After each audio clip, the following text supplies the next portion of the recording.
What is required to place an emergency response measure to prevent dike failure? Which conditions are needed to make an emergency measure work? What could a military bridge possibly have to do with flood safety? In this video, I will explain why such a piece of equipment might be able to help prevent a levee breach in case of a potential flood. And I will describe what we as researchers have to consider in order to evaluate whether this innovation could work. Applying an emergency measure can create our own heroic story, comparable to the story of the Twee Gebroeders, a ship which sailed itself in front of a breach and was able to successfully prevent dike failure and hereby prevented a large part of the Netherlands from flooding during the Dutch watersnoodramp in 1953. Dikes are designed to withstand a certain design load.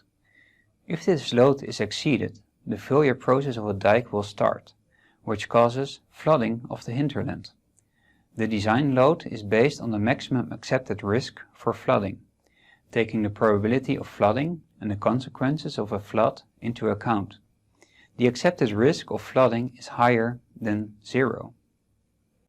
Before the failure process starts, a dike will start to show signs of damage caused by flooding over and/or through the dike. This figure shows the development of damage on the vertical axis and time on the horizontal axis.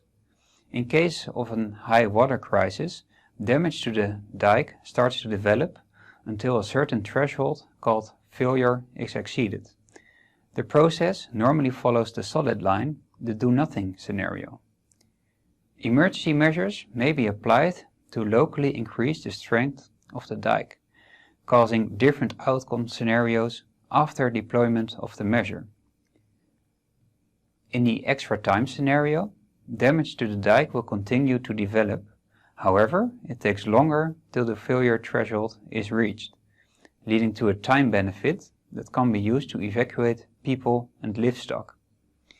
In the no failure scenario, the emergency measure stops the development of damage, leading to no failure of the dike. Two timescales are important for the application of an emergency measure: the time available and the time required. Time available is the time needed for damage to reach the maximum mitigable damage level. After this level, applying an emergency measure is not possible anymore, when taking the dimensions of the damage and the safety of people placing the measure into account. The second timescale is the required time to place an emergency measure. This includes the time required to detect the weak spot in the dike, the time required for decision makers to decide whether an immediate repair is required, and the time required to both transport and install the emergency measure on the right location. If the time available is larger than the time required, application of the emergency response measure can be assumed successful. For the rest of this video, I will discuss the effect of an emergency response strategy on the development of damage, focusing on the operational time after successful placement of the measure, only looking at the failure mechanism caused by water flowing over the dike. The breaching process of a dike starts if water flows over a dike, causing damage to the inner dike slope. The damage progresses, eroding the core material of the dike towards the outer slope of the dike. During these initial stages, lateral breach growth is limited. Once the breach reaches the outer slope of the dike, discharge through the breach will increase, causing the breach to grow in lateral direction. Emergency response strategies are considered most effective if they have been applied during the first stages of the breaching process, since flow velocities and breach dimensions are limited. If we take a closer look at the surface of a dike, one is able to see that it consists of many irregularities caused by the vegetation and earthy character of the slope.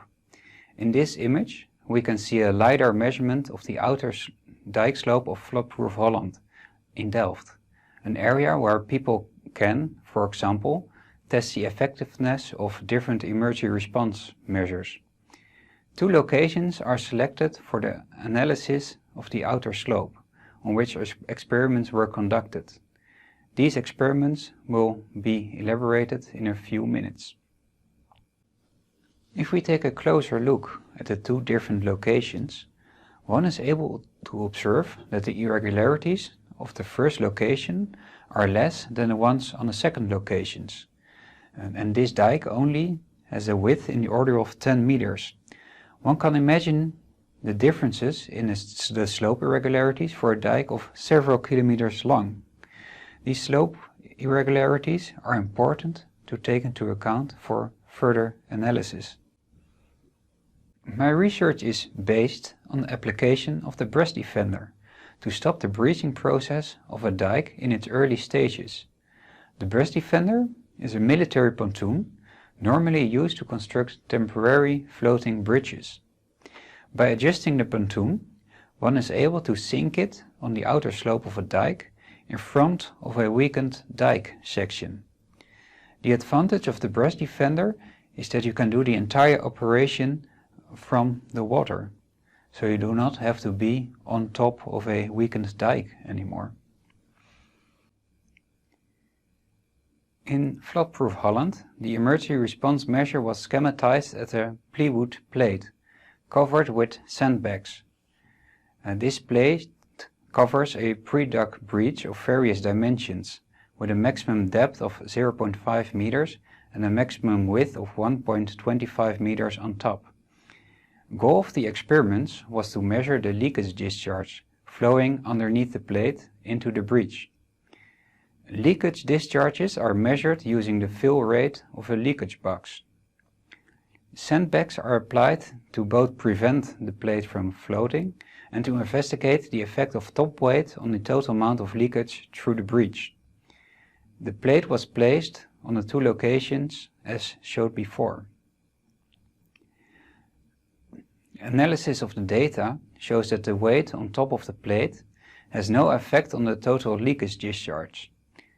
The leakage discharge for a pressure head difference of 0.5 meters was 0.8 liters per second at location 1, while the discharge at location 2 was 2.9 liters per second, which implies that the location and irregularities of the outer slope do have an effect on the total leakage discharge through the breach. In real-scale experiments in the Hedwige Prosperpolder, the BresDefender prototype was tested. The test setup was comparable to the setup in Proof Holland, whereas the main goal of the experiment was to measure the leakage discharge underneath the pontoon. First, a test was conducted with an unmodified pontoon, which led to a leakage discharge which could not be measured by the measurement setup. In a second test series, a flexible sheet was applied underneath the pontoon. This led to a reduction of discharge through the breach of more than 99% compared with the situation without an emergency measure. This reduction in discharge through the breach leads to an increased time to dike failure, a couple of orders of magnitude higher than the one you would expect with undisturbed breach flow. The most important parameters for successful application of an emergency measure to stop the breaching process in its early stages are the pressure head differences caused by the different water levels inside and outside of the emergency measure, and the dimensions of the channels underneath the emergency measure. This is caused by the irregularities of the outer dike slope. A flexible material at the dike structure interface should be able to adjust itself to these irregularities and stop the water flow through the breach. If somebody constructs a stiff frame with enough strength and surrounds it by a flexible sheet, and the entire structure is able to sink itself on top of the dike, one should be able to stop the dike process in the earliest stages, and by doing that one could be the new Hansje Brinker. Thank you for watching.